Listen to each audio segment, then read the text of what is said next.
میں حجاج بن یوسف کی بات کر رہا ہوں. بڑا ظالم بادشاہ تھا، گورنر تھا، عراق کا، بصرے کا گورنر تھا. حضرت خواجہ حسن بصری کی بارگاہ میں ان کا ایک مرید آیا اور ہاتھ جوڑ کر عرض کرنے لگا، حضور آپ دعا فرما دیں، آپ دعا فرما دیں، اللہ تبارک و تعالی نے حجاج بن یوسف کو ہمارے سروں پر مسلط کیوں کر رکھا ہے؟ اللہ اسے ہٹا کیوں نہیں دیتا؟ یہ ظالم بادشاہ ہمیں ستا رہا ہے، اللہ اسے دور کیوں نہیں کر دیتا؟ حضرت خواجہ حسن بصری کا جواب سنو.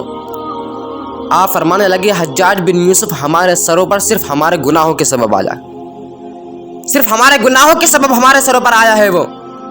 میں توجہ چاہتا ہوں بالخصوص نوجوان مسلمانوں کی، اگر تمہارے سروں پر بھی اسی طرح کوئی ظالم بادشاہ ہے تو تمہیں کوئی پریشان ہونے کی ضرورت نہیں ہے.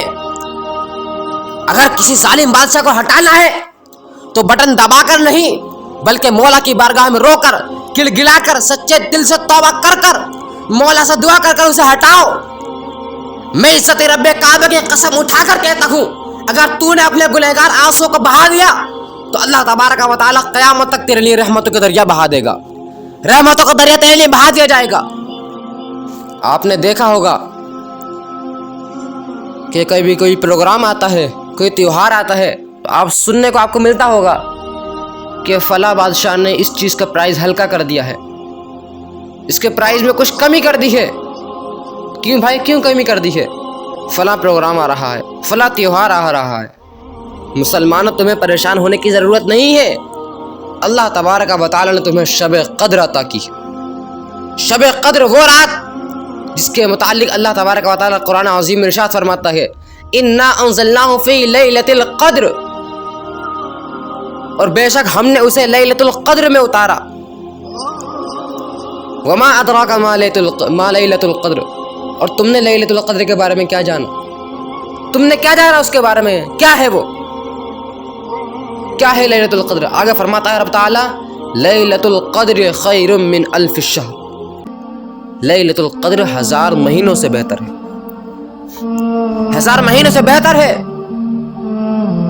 تنزل الملائکۃ والروح فیہا باذن ربہم، اللہ تبارک و تعالی کے حکم سے جبرائیل اور فرشتے اترتے ہیں، صرف رب کے حکم سے اترتے ہیں.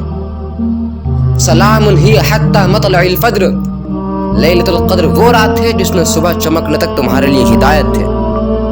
لیلۃ القدر ہر کسی کو خوش نصیبی سے ملتی ہے، اس کا نصیب سے اسے لیلۃ القدر عطا کی جاتی ہے.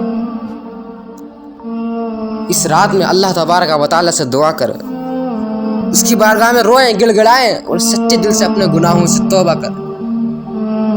اللہ فرماتا ہے، یا ایھا الذین آمنوا توبوا الی اللہ توبۃ نصوحا، اے ایمان والو اللہ کی طرف توبہ کرو.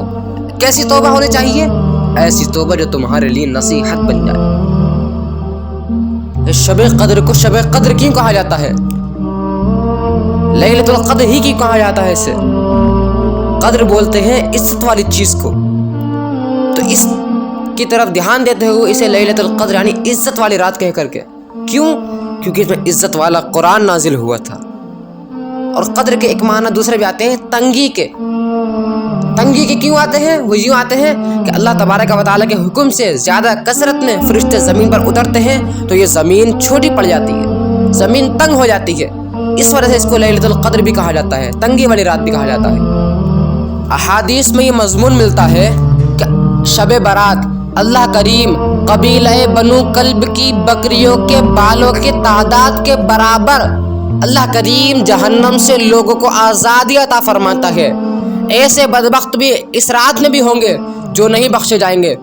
ان کے بارے میں فرمایا، حضور نے فرمایا، شراب کا عادی نہیں بخشا جائے گا، ماں باپ کا نافرمان نہیں بخشا جائے گا، زنا کا عادی نہیں بخشا جائے گا، قطع تعلق کرنے والا نہیں بخشا جائے گا، تصویر بنانے والا نہیں بخشا جائے گا، چغل خور نہیں بخشا جائے گا.